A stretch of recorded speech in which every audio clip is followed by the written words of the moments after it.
Namaste. Welcome to Dawkins Enterprise. You're here with Sister Sharice, and I'd like to share something with you tonight.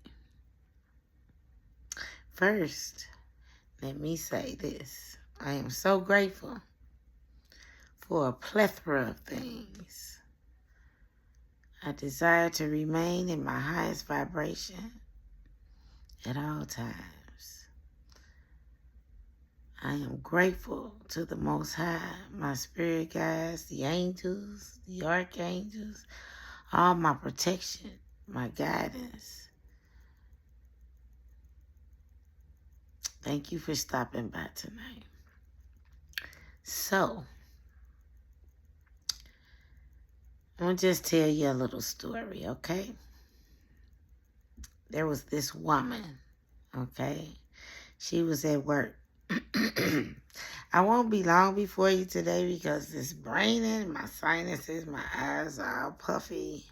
This one is really acting up.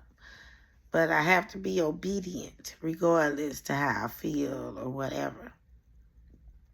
So anyway, it's a woman, she's at work, okay? And it's a fast-paced kind of work. And it's she waiting on customers. And then this man walks in, and she notices him because she notices everything. And he just stands by the door, but it was very, very busy, and everybody, all the, I guess you could say, attendants were waiting on customers, okay? I was one of the attendants. Oh, okay, yep, this is my story. So this woman, me, that's why I can't be pretending because, I tried to tell the story, from a different view, but, it's my story.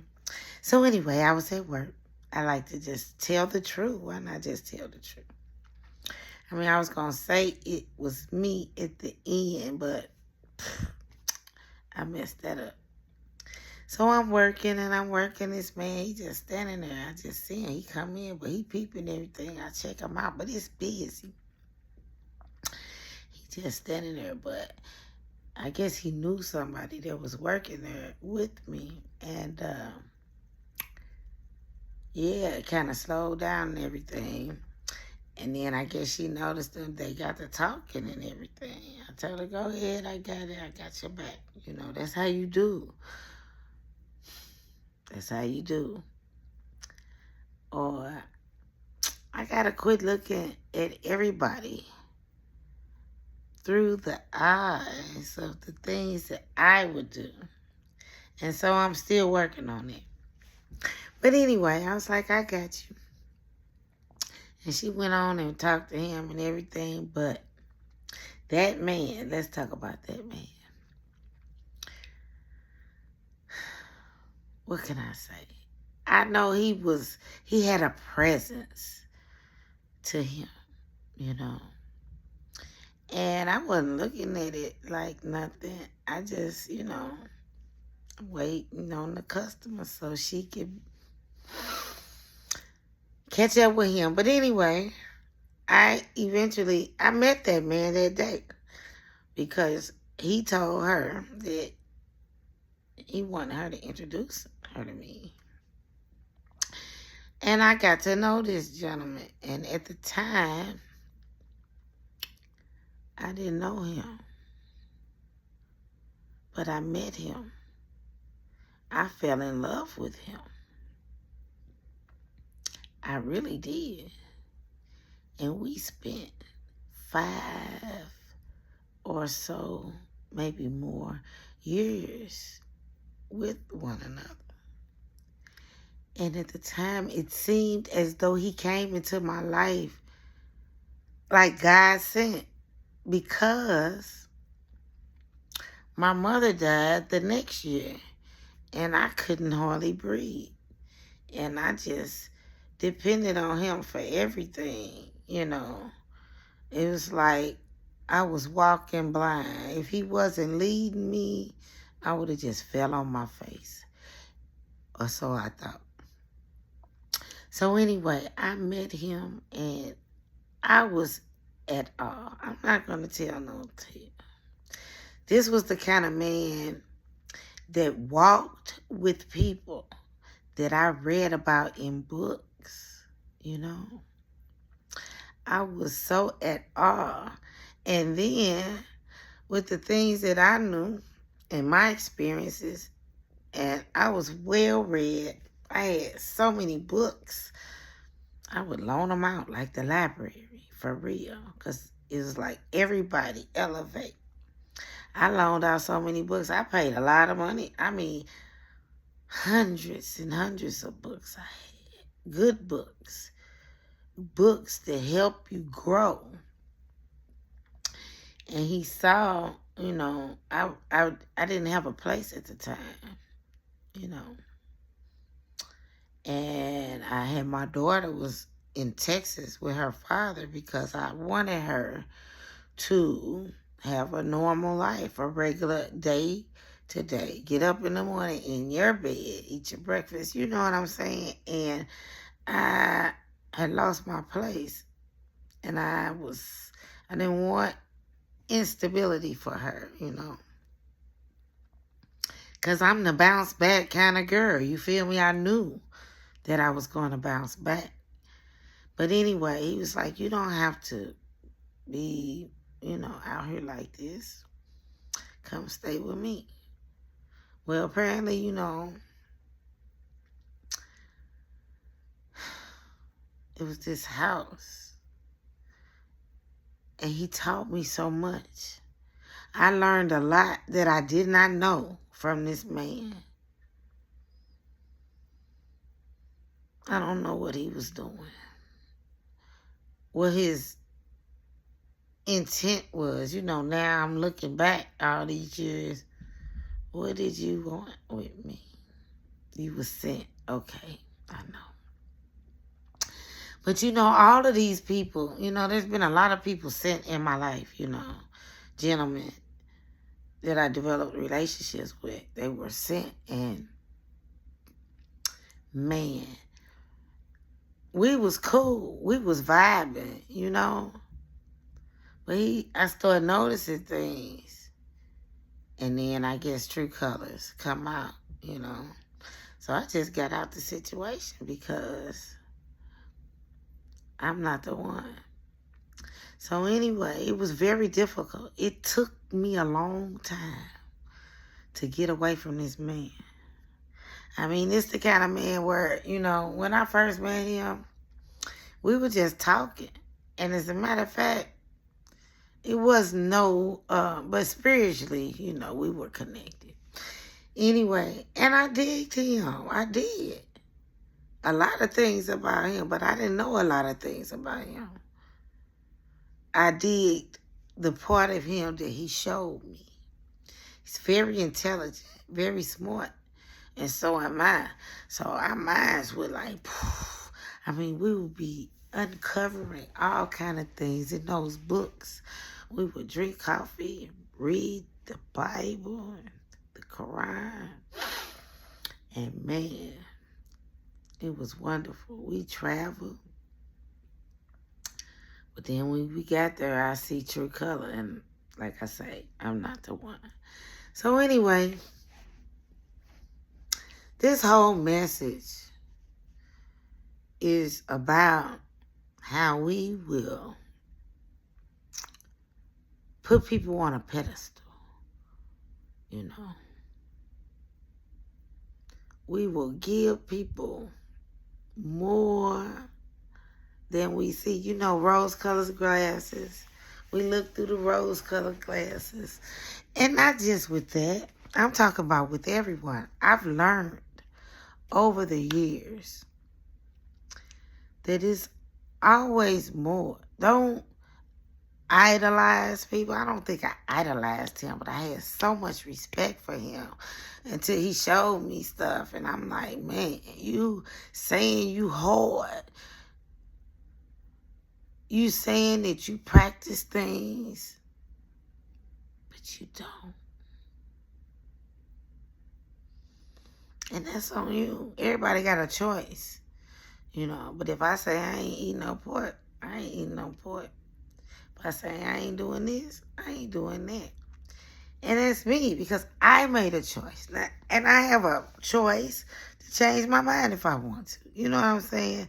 The thing about it is, we look at like Harriet Tubman, you know, and we idolize. We like, oh. But we don't know the whole story.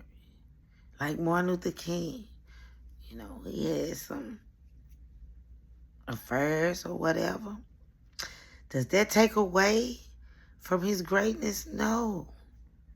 But what I'm saying is that what I have found, there's always another side, you know? And I've learned to respect people, you know? If they've done some things, yes, wonderful. I love it. But don't get caught up like people walking on water, because there's always another side. And when you know, that's why when in them records, they be holding them gag order 50, 100 years, because we love these people, you know. One of the reasons I started this self-love journey, because we be looking and get disappointed. And I do believe people deserve to have a private life. That's Martin Luther King's, that was his choices. He have a right to make a choice, you know. And I know a lot of people's secrets. I don't tell people secrets. I'm moved by the Spirit. Now, if Spirit say this, then I'm going to say that. When Spirit say go over there, then I'm going to go over there. When Spirit say get up and leave and pack your things now and never come back, then that's what I'm going to do. It's just what it is. I don't have to understand what Spirit is doing, because Spirit is doing so much. You know, when Spirit gets involved with our Creator, gets involved, everybody is taken care of. What does that mean, everybody taken care of? What that means is we all have choices in life, okay? Whatever choice we make, there are consequences to the choices. It could be good consequences. There could be not so good consequences. And whatever it is, it don't have nothing to do with nobody except for yourself, because there are lessons to learn. You have to know who you are. And sometimes we're put in situations and circumstances so we can see us for who we are. Because just like we look at other people, like Martin Luther King, like Harriet Tubman, like that man I met and fell in love with many years ago, let's look into ourselves. You know, we can think we're one way, and then we're put in a situation, and then we see who we really are. Let's learn who we are. That's why I always say, do you know who you are? You know, people be saying, I wouldn't do this, I wouldn't do that. Sometimes they know they lying when they say it. Sometimes they don't. But when we're put in situations, when we have different experiences, it opens us up to who we really are. Because what you do, where did it come from? Right here. You cannot bring anything out of there that wasn't already there. And so before we can grow, we have to grow. Like if we're trying to grow, but we don't even know who we are, our foundation ain't right. You got to get the foundation right first. You have to get the foundation right first. You have to get the foundation right first. Because everything you build upon a faulty foundation will just be destroyed. And you'll have to start over. And the little net thing, I be opening the door because I like fresh air. And them nets, and sometimes even flies. But I be killing them flies. Flies seem like they're a little slower than they used to be because I just be killing them. It's hard to kill a fly, or it used to be, whatever. Things change, don't they? So, let us not be deceived by others. Let us not deceive ourselves. Because life can be beautiful. My mother always said, Sharice, everybody has their own agenda. And my father always said, everything that's supposed to happen, happens. Until we speak again. Hit the like button, subscribe to the channel, and I'll see you tomorrow. Ashe? Ashe.